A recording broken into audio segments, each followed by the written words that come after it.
Welcome to The Explainer. Today, we're going to break down the powerful concept of probability. We face uncertainty every day, but how do we actually measure it? That's where probability comes in. Think of it like trying to predict if it'll rain. It's all on a scale.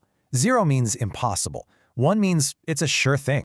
And this is absolutely fundamental. It's the building block for making sense of data.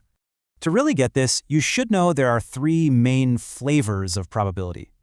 First up, you've got classical, which is all theory, and empirical, based on actual data. And the third type? It's subjective. Think of a doctor's gut feeling based on experience. But here's where it gets really interesting: combining probabilities.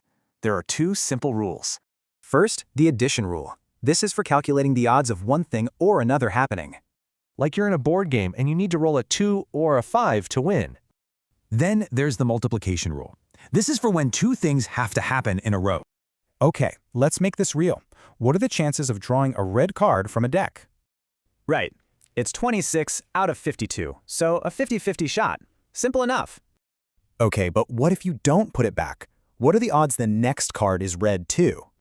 See? The odds just changed. Now it's 25 red cards left out of 51 total. So we use that multiplication rule, multiply the odds, and that gives us our answer. And this idea, one event changing the odds for the next, it leads to something huge. It's called Bayes Theorem, and it lets us update our beliefs when we learn something new. Let's put it to work.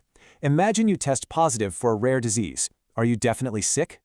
Whoa, not so fast. You have to remember the disease itself is incredibly rare. Bayes' theorem weighs the test's accuracy against how rare the disease actually is. And this kind of thinking is critical everywhere, from medicine to machine learning.